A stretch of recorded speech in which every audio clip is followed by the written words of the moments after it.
Yo, what's going on, guys? Welcome back to another video. We're going to be talking about UFC 312. We got the main card.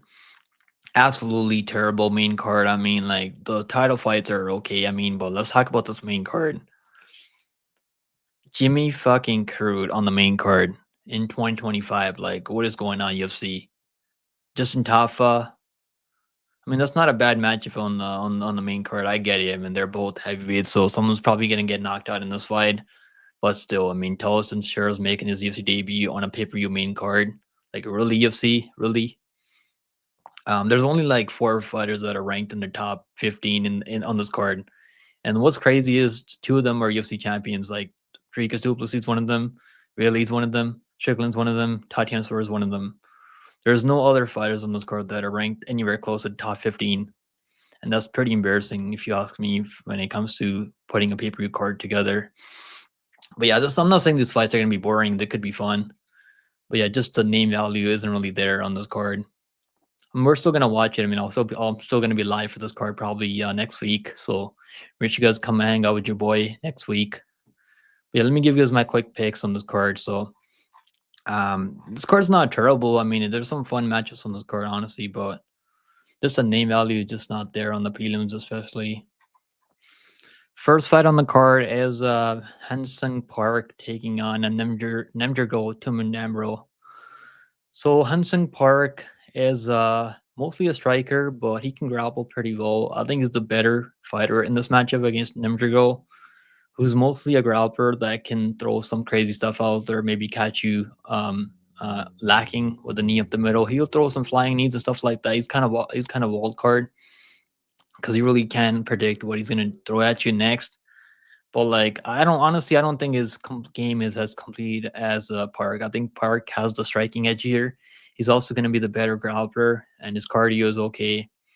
Striking defense is okay, but I mean, Shannon Ross was landing on him, but he was able to handle Shannon Ross. I mean, but and now what I like about Hansung Park is he's gonna be mixing up combinations to the body and the head, and he's really good at that. And also, if you take him down, which maybe you might be able to get him down like once, Tumendemberel, whatever his fucking name is, honestly, like, but I don't think he's gonna be able to just hold him down. And I picked Carlos Hernandez to beat him, and that was a split decision. I mean, Carlos Hernandez is one of those guys you can't ever trust laying chalk on Carlos Hernandez because he's the type of guy that's going to go out there and fight to the level of his opponents pretty much every time. So I just stay away from Carlos Hernandez at 125 at -200. Good luck if you bet that. I mean, -200. But yeah, this one, Hudson Park is going to win. I think honestly, I'm pretty confident he's going to win. Am I gonna bet him at -350 or like -250 or whatever that number is? It's not a bad parlay piece, I feel like, because I don't see him getting subbed here. I don't see him getting knocked out here. He's gonna be the better striker, and he's gonna be the better overall MMA fighter. So I'm gonna go with the Hudson Park. The odds are not that great. I mean, honestly, like they're really not. Um, Hudson Park right now is like -275. I honestly do like the over 1.5. I think it goes over 1.5 rounds. I mean, Shannon Ross was able to go over 1.5 rounds with this guy. You're telling me whatever his fucking name is, what was his name? Nimjigol. Can he not go over 1.5 rounds with this guy? I think he could. He's pretty tough, man. So I like the over 1.5 rounds. I think it goes over 1.5 rounds in this one. And I don't know. Do I want to parlay? Where is this line? Do I want to parlay this guy at -275? He's only 9-0. I think this is a good matchup for him. This is a good matchup for him. So I'll go with the Hansung Park to be able to maybe win by decision or maybe get a late TKO stoppage. I could see him hurting to the body. I think Nemril is soft to the body. I've seen him like kind of cover up before. He is tough though, so he's gonna stay in there for as long as he can. I could see a submission. I could also see like a TKO stoppage, like a referee stoppage maybe. Let's move on. Next fight on the card is my boy Anshu Jubli, man. My boy Anshu Jubli is finally back, guys. Am I gonna pick my boy Anshu Jubli? If you guys been watching my channel, you guys know I don't I'm not biased when it comes to picking fighters that I think are gonna win just because you're the same like the same place that I'm from, like my family's from, I mean. Doesn't mean I'm gonna pick you to win a fight just because you're like close to my family or whatever. But yeah, I'm gonna go with the Quinlan. He's gonna win this fight pretty easy, man. Ancho Jubli is a volume striker, has some wrestling that he can maybe get a takedown here and there, but I don't really see him controlling Quinlan. I think Quinlan's got him covered pretty much everywhere. He's the better kickboxer at range. He's got the better grappling control overall. So I'm gonna go with Quinlan here on Shujubli. I mean, there's like some things that are just unforgivable, like getting knocked out by Jeka Sergey. Like that's unforgivable, right? Jeka Sergey, you get knocked out by Jeka Sergey, I can't pick you to win a fight. And getting knocked out by Mike Breeden is unforgivable, and I can't pick you to win a fight after if you lose to Mike fucking Breeden. And you just kind of like gassed out completely. So his cardio might be an issue here because I think Quinlan has all the cardio that he needs. He's not gonna get tired. And Jubli is one of those guys that's gonna break if you push the pace on him. If he's not having his way with you, he's gonna break. So give me Quinlan to get like a third round stoppage here. The odds are crazy wide, man. The odds are definitely wide. Minus 425 for Quinlan. I think he's the better fighter overall, everywhere pretty much. Over under 2.5 rounds. I think you could get him out of there, but Jubli, he's gonna be there for the first rounds when he's fresh. But I'm leaning towards it going like maybe over. Maybe over. I mean, maybe like a late third round stop it maybe. Next fight on the card is Jonathan Micallef taking on Kevin Jousset. So Micallef's making his UFC debut. We got a bunch of guys making their UFC debut on this card, pretty much. I mean, Quinlan's one of them. Micallef's one of them. Even Topuria is one of them. He's making his UFC debut. He's not coming over from Contender Series. I mean, but Kobe also making his UFC debut. Yeah, there's a lot of guys making their UFC debut. I mean, even Teixeira making his UFC debut on this card. So it's kind of crazy. This pay-per-view card has like this is pretty much like a Apex card. The way they have these guys making their UFC debut on a pay-per-view card. I don't want to complain too much, but it just doesn't. I don't get it. I don't get the matchmaking. Yeah, where were we? So, this one, Jonathan Micallef taking on Kevin Jousset. This one's pretty simple, man. Micallef, I picked him over on Dana White Contender Series last year, and he was able to grapple with Adu, who's terrible. Adu is fucking horrible. He's like a Canadian fighter that lost another fight after losing to Micallef. He's just a can crusher, pretty much. Micallef was able to. He got taken on by Adu or whatever his fucking name is, Abu, whatever his name is, and on Dana White Contender Series. I mean, and I know why. I don't know why people are so high on Adu, who's terrible, and he's not good at all. And I picked Jonathan Micallef, I mean, by submission there, and he was able to get a submission. He was the better grappler in that matchup, but he's only lost one fight in his whole career, and it was to Eldon Bates, who has a knockout win over JDM a long time ago. So like the guy has a lot of power, right? I'm not gonna shame him for getting knocked out by Eldon Bates. But this matchup, man, he's making his UFC debut. Kevin Jousset, I'm not really high on Kevin Jousset. I think Kevin Jousset isn't as good as people think he is. He's a good kickboxer, but he's got good judo. He can just take defense. I'm actually impressed with his takedown defense in that Brian Battle fight, because I think Brian Battle is an underrated grappler. He doesn't really grapple as much as he used to, but he used to grapple a lot more when he's up and comer. So Kevin Jousset, I think he was up to stuff like 3 takedowns from Brian Battle, which is a pretty good look. But Micallef, all he's gonna do is shoot takedowns. He's pretty strong for the weight class, but I'm just not sure if he's gonna be able to get Jousset down or hold him down. He might be able to get him down. I'm just not sure if he's gonna just like get on top of him and like set up a submission like that. I am gonna go with Kevin Jousset to win on the scorecards. I don't think he's knocking him out. Honestly, I think it's gonna go the distance. Then Micallef is pretty tough, but I've seen Micallef when he's not getting takedowns, he's kind of like he'll strike with you, but it's not really like there's really no setup when it comes to striking. He is 25 years old, so he's got the reach advantage here. But I don't like his striking that much, so he's gonna need takedowns to win, and I'm not sure if he's getting takedowns here. Micallef plus 220 right now. Honestly, this is like dog or pass for me. I'm not betting Kevin Jousset minus 260, even though I think he wins like more than that, more times than that. I mean, I see it going over if Kevin Jousset wins. I think that's if you think Kevin Jousset wins like I do, take the over. I think that's a better play. If you're not finishing Kanan Song, I mean, you're not finishing Micallef, I think. Now he was throwing with some power against Brian Battle, who's got a pretty good chin on him. So maybe he's gonna be hungry now. He's gonna come back after losing to Brian Battle. He's gonna be looking to go out there, get a finish. But I'm leaning towards the over. Honestly, I'm leaning towards the going over in this fight. Let's move on. Next fight on the card is Thicknesse taking on Alexander Topuria. So this is Ilya Topuria's brother. Obviously, you see the lost him there. And we don't have any. Let me see. We don't have any. Do we have any pictures on this Tapology? Maybe if I can pull it up here. Okay, there we go. We got some pictures here. So Topuria, obviously, he's not really a boxer like his brother. Like he can box pretty well. He has the same type of stance like his brother, like Ilya Topuria, and his striking isn't as technical as Ilya Topuria. Like he's not as quick or doesn't throw in combination like Ilya Topuria, but he can catch you. He's got power and he can catch you and he can wrestle, which I like. So he was supposed to fight Cody Haddon, who was coming off a win over Argueta. I think it was Dan Argueta. And I bet Cody Haddon like plus 130. So the line was going back and forth. I seen like that was the original matchup. I mean, that's the guy that he's supposed to be making his UFC debut against. Yeah, now Cody Haddon apparently was injured or something like that, so he's not gonna be able to fight on this card. So they were able to find someone like Kobe Thicknesse, who's like the main sparring partner of Volkanovski. And I was like, let me watch tape on this guy, man. Let me see how good this guy really is. Like, and he's not that good. He's really not that fucking good. I'm actually kind of surprised that he's got a 6-7-0 record. Nah, he's young. I mean, so he's probably gonna get better as he's the more he fights, the more he trains.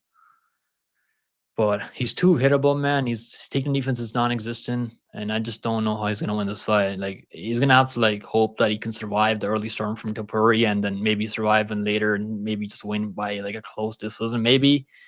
But yeah, it's not gonna happen, man. I mean, Topuria, pretty confident Topuria here, and that's crazy to say because he hasn't like he's fought absolute cans. I mean, but he's more explosive and has better wrestling, and he's training with his brother, obviously, led Topuria, so. They should have a good game plan, and he's the one on full camp here, whereas Thicknesse is taking this fight on short notice. I'll take the Topuria by KO TKO ground and pound. That's gonna be the pick. And the odds for this one is crazy. Minus 415 for Topuria making his UFC debut. Does it make sense? I mean, I can't really disagree with it. I'm not gonna bet on Kobe Thicknesse here. I'll tell you guys that much. I don't think he's got power like on the feet. And that's kind of what you need to keep Topuria away, or like you got to put him down. Like someone was able to put him down before, like 9 years ago. I mean, that's a lifetime ago. He's gotten way better since then. So yeah, that's gonna be the pick. Topuria by first round KO TKO. Next fight on the card: Wang Kong taking on Bruno Brasil. Guys, I'm going with Bruno Brasil. This is at 125, which is obviously I'm kind of worried about that. Wang Kong probably gonna be the better technical striker, but. Like, honestly, man, he has one win over Leonardo Santos. He beat Shevchenko like 20 fucking years ago. Who the hell cares to beat Shevchenko 20 years ago? I don't really care, man. The odds are crazy for this one. I know Bruno Brasil is kind of chinny. So he's moving up from 115 for this fight. So I get all the lines. I get the line and all that. Like, so Wang Kong throws more volume. Like, and Bruno Brasil maybe doesn't catch her like Wang Kong got caught earlier against what was that girl's name? I can't even remember her name.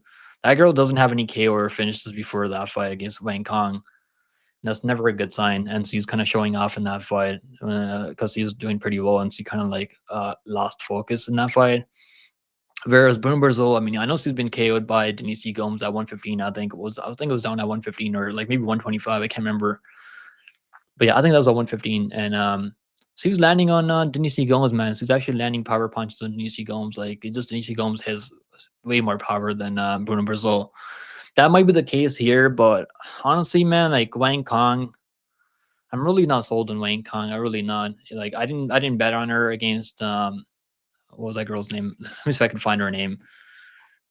Like Gabriel Fernandez. I mean, she's winning that fight. Maybe like I think she's winning. She's definitely quicker than Fernandez, but Fernandez has never really been a high volume striker. And she was landing high kicks every time. I mean, she landed a couple of high kicks and she eventually found a home for it. So yeah, I'm gonna go with Bruno Brasil. I think she's getting better. Her lost performance against Molly McCann, who's an absolute fucking can crusher, is terrible. But like still, like that was a good performance. He beat her pillar post. Like she pretty much beat her for like all 50 minutes. I mean, her cardio, she didn't slow down at all. And I think she can maybe grapple here if she needs to. I'll go Brazil, big underdog. Not a confident pick, I'll say as that much right now, but I'll take her. Plus 350 for Brazil. I think this fight's gonna be closer than people think, man. If she can get Brazil out of there early. I mean, I'm not really sold she can. Because like even before, like she wasn't able to drop Fernandez at all. Fernandez is pretty durable though. I'll give her that, but still. Obviously 125, like I don't like that from Brazil, but maybe she's looks like she's putting on size for this fight, so I'm sure she's gonna come in prepared. But I feel like the UFC trying to like this is probably a setup fight for Wang Kong, the way they have Brazil moving up to 125 and now, because they really want to get Wang Kong a win. They want to get her back on track. I know that much for sure, but I think Brazil can she can pull an upset here.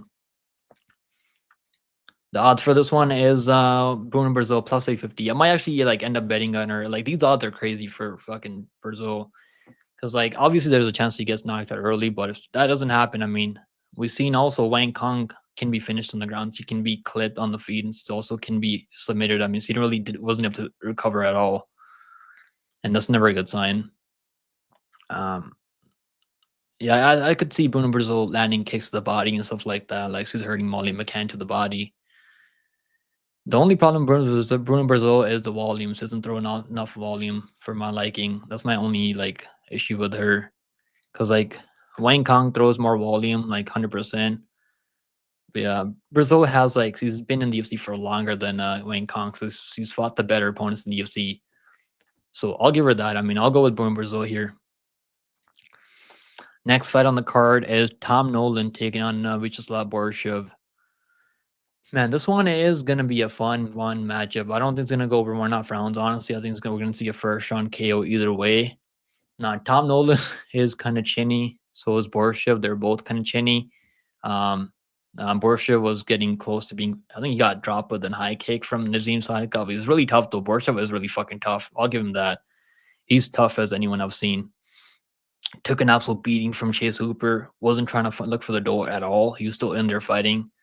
So the guy is tough. He's a good kickboxer. Kind of chinny. He's kind of getting up there in age. I mean, he's over 30 years old. I mean, I don't know. He's like 34 almost, I think. But I still think he's a better technical striker than Tom Nolan, man. I still, honestly, I do think he's the better technical striker, and he's also fought the better opponents in the UFC. Not by much, but he still has. I feel like he has. He's mostly a lot of guys that beat him. I mean, like Mike Davis was just able to take him down over and over, and then obviously Nazim Sadikov was. I don't know. Was he trying? I think he was mixing him takedowns and also like kind of rocked him with the high kick. But Borshchev, he won the third round after that. I mean, after getting almost finished in the second, he came back and won the third round. So that's pretty impressive, man. I'll go with Vyacheslav Borshchev because I'm not really expecting Nolan to wrestle here. Is he going to wrestle? He's got the reach advantage. I mean, he's going to have a 4 inches of reach here. But I've seen him get dropped. He got dropped by Alf Reyes, who's 40 years old. Dropped by Victor Martinez. He shouldn't be getting dropped by. No one should be getting dropped by Victor Martinez. And obviously Mota just fucking ran through him and he knocked out Crute on Dana White Contender Series. I don't think Crute's as good as Vyacheslav Borshchev when it comes to striking. I'm gonna go with Borshchev. I like his striking more, but I don't like the age that he's getting up there. He's just taking some damage recently. Even that James Lund top fight was kind of close. I mean, but he did land more volume overall, and Lund top has a chin on him. We know that much now. We know Lund top has a crazy chin on him. Yeah, I'm gonna go with Borshchev by like a first round KO TKO, or maybe like I'll go first round TKO. Next fight on the card is Jack Jenkins taking on Gabriel Santos. Jack Jenkins, his only career loss in the UFC was to Chepe Mariscal, which obviously he won the first round against Chepe. He was looking really good out there, landing leg kicks, and I like his kicks, man. His leg kicks are some of the best leg kicks I've seen in the UFC, and he's a striker, mostly a striker. He can grapple, but I mean that's not really his game. He's not really gonna grapple here. I feel like takedown defense needs work. I don't like his takedown defense. I think Jamal. I actually bet him over Jamal Emmers by decision at like plus 830, and I don't think he won that fight. Honestly, it was kind of robbery. But yeah, he's getting taken on by. He got taken on by Chepe Mariscal too. I mean, but he's getting taken on by a few guys. I mean, he's been getting taken on in the UFC. Even I think even Herbert was able to take him down early, if I'm not mistaken. But Herbert Burns is terrible. Like he should have finished in the second on. I had him in second on at like plus 250, I think, or something like that, to finish Herbert Burns in the second on. I mean, Herbert Burns has no cardio like after the first round, and it took him like way too long to finish Herbert Burns. He still finished him. I mean, that's not bad. I'm not like hating on him for not like finishing him late, but I'm just saying like he should have finished him earlier. Jamal Emmer's fight was that shouldn't have been scored for Jenkins. I know he was at home. I think that was in Australia, right? That was in Florida. Never mind. Oh, I don't know why I thought I was in Australia because it was a robbery. Maybe that's why.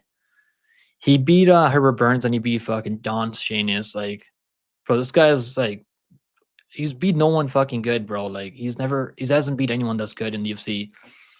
Whereas like you can look at Santos' record, but like he hasn't beat anyone that good, honestly. But like his wins outside the UFC are way better than Jenkins. I feel like I watch LFA all the time, and these wins over hosted Delano, Marciano Barboza, who's on his way to the UFC soon. Wins over Oz Brenner, where he just took him down over and over. Yeah, I like Santos here. I think he can wrestle. He can mix in the grappling if he needs to. He's not gonna gas out like Herbert Burns. His cardio is there. He looked really good after coming back after that two fight losing streak, which he probably should have won. That Lauren Murphy fight was really close. He was taking on Lauren Murphy, and the striking was really competitive. And I think that was a short notice for Santos. I think if I'm not mistaken, and that was in England. And I think that was in the UK. Yeah, I like Santos, man. I think Santos can win. But if this one goes a distance, I'll be kind of worried about the scorecards, honestly. Like, they might give it to Jack Jenkins, but I'm gonna go with Santos. I think Santos is a lot better than Jenkins. He can also mix. He's got more power, I feel like, and he's also hits harder, and he can grapple, and he's durable. He's only been KO'd by Nama, but I mean, Nama hits hard, man, and Nama has a lot of power. Like, that's not even bad. And they were just like trading on the feet, going back and forth, brawling it out, and he got clipped and put away. He wasn't looking bad in that fight. He was like taking on Nama, trying to like hold him down. He wasn't doing terrible in that fight. So I'll go with Gabriel Santos here. The odds for this one is Santos. Where is he? Santos is minus 240, bro. How is he minus 240? I thought people were like picking him. Okay, it was Tapology community picking him. 81%. Okay, so that makes sense. I mean, I the line was gonna be close because of that. I thought people were betting Jenkins. Honestly, not a bad bet. If he wins, I think it's gonna be by decision. I don't think it's finishing Santos. So maybe like look at a split decision or something like that. It could be a close fight, and they could give it to Jenkins, the hometown guy. But I'm gonna go with the better fighter, Santos, who I think is better fighter. And he almost finished that guy, Yuza, who's like mostly a primary grappler, but he almost finished him with an up kick to the face. I mean, like I don't know how Yuza survived that up kick in the first round, and he looked really good after that time off. I'm gonna go with Santos by decision.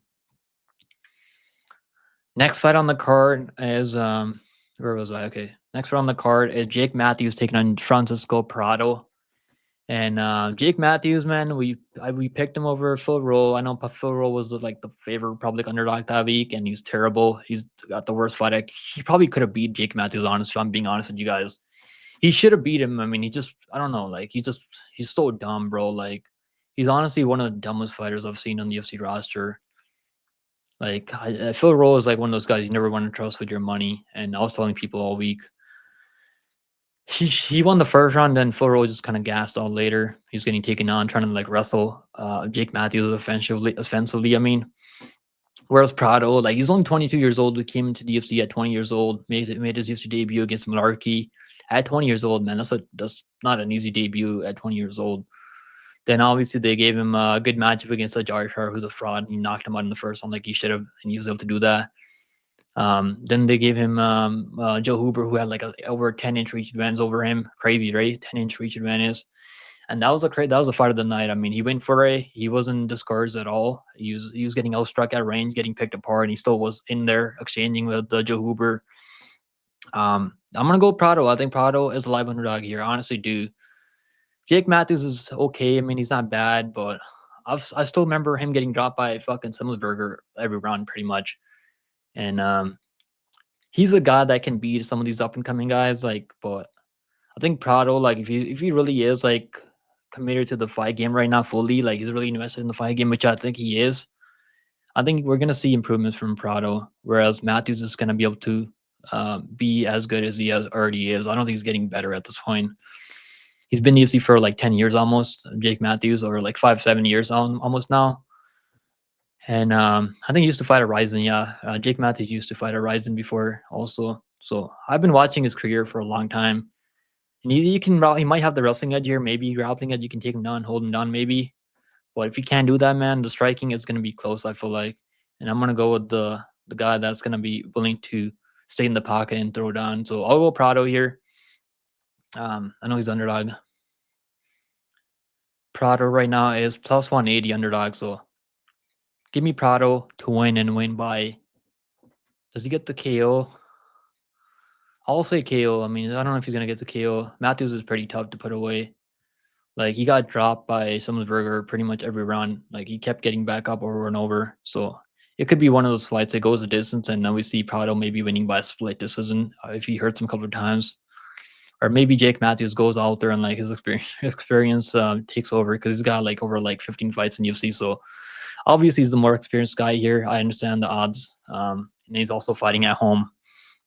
I get all that, but I'm gonna go with the younger guy, and I think Prado. He needs his win, man. I think Prado needs to win this fight. They might cut him if he doesn't win this fight. Next fight on the card is Jimmy Crute taking on Rodolfo Bellato. And I'm gonna go with Bellato. I've never really been a Jimmy Crute guy. I mean, he's retired after getting beat up by Manyfield. I think Manyfield like beat him up for like 2 rounds, and he subbed him after. Really bad luck there. And I've never liked Jimmy Crute striking. I think striking is probably the worst striking at light heavyweight right now.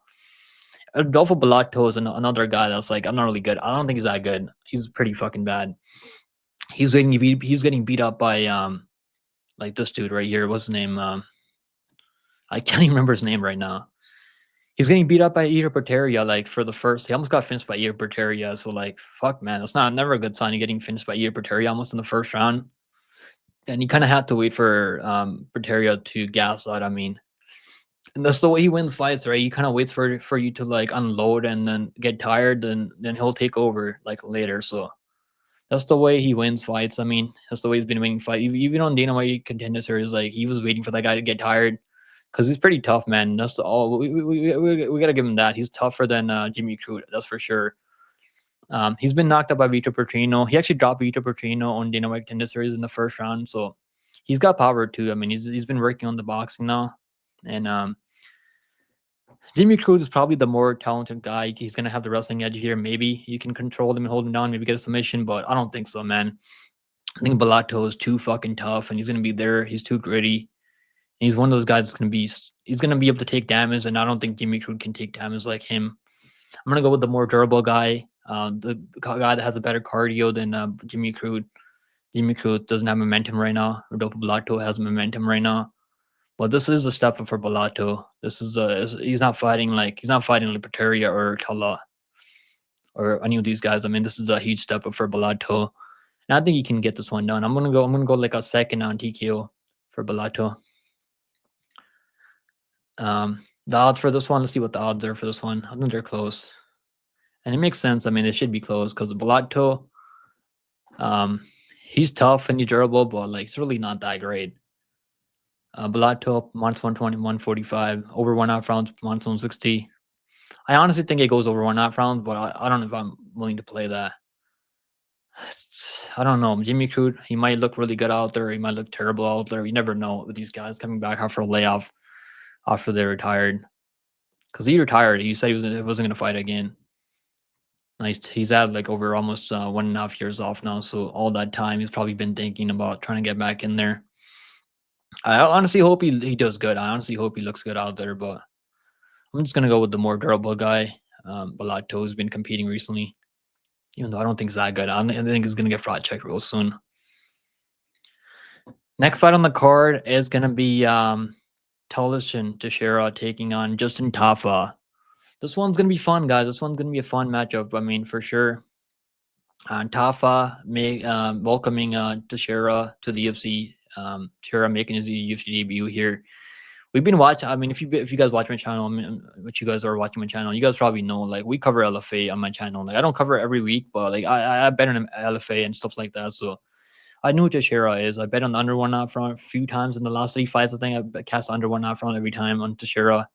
And I had him parlayed money lines, even though it's chalky. Like, he's made it look pretty easy out there, and the reason for that is not really facing any resistance out there. Like, no one's really like standing their ground and like exchanging with this guy and being able to take the shots that they need to be able to take to stay in there with this guy in the pocket.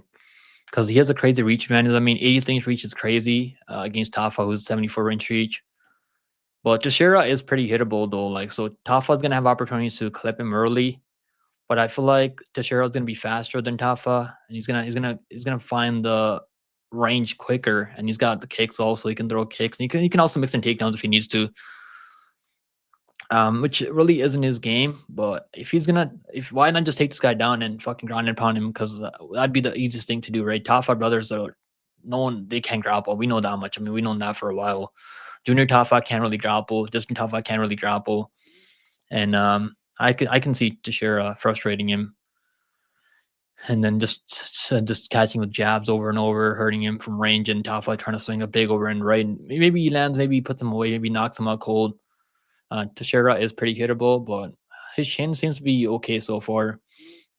I'm gonna go Teixeira, but low confidence here in Teixeira because Tafa is no fucking joke, man. He hits like a truck, and he's pretty durable. He's one of those guys that's gonna be willing to eat a shot to land his own. It could be, if you're going to play Tafa round 1 is probably the play if you're playing Tafa. But I'm going to go with the prospect here.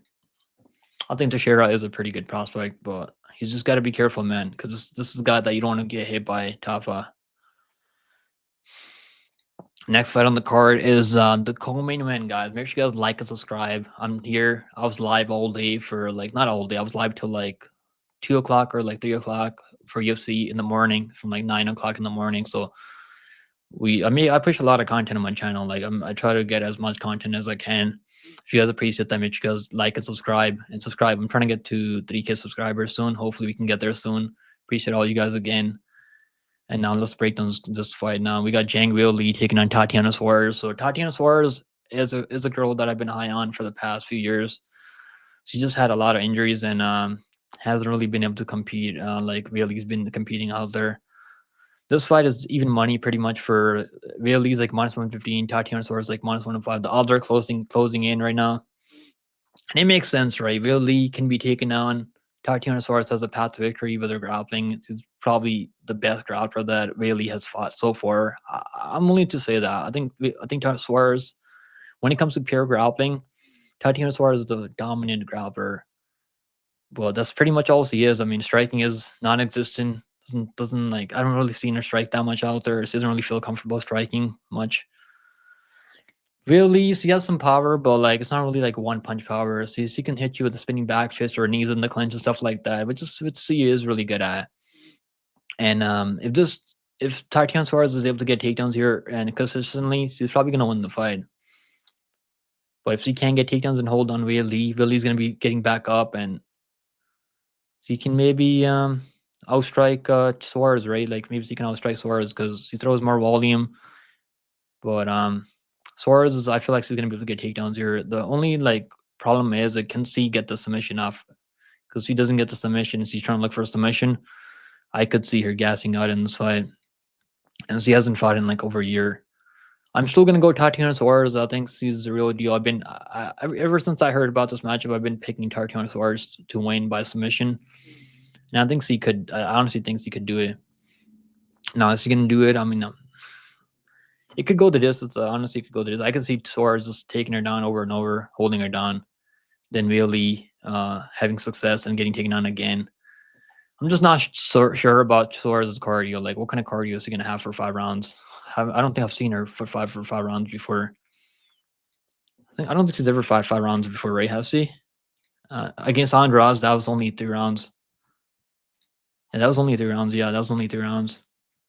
And she wasn't getting a takedown early, she wasn't getting a takedown. I think she lost the first round against Andrade.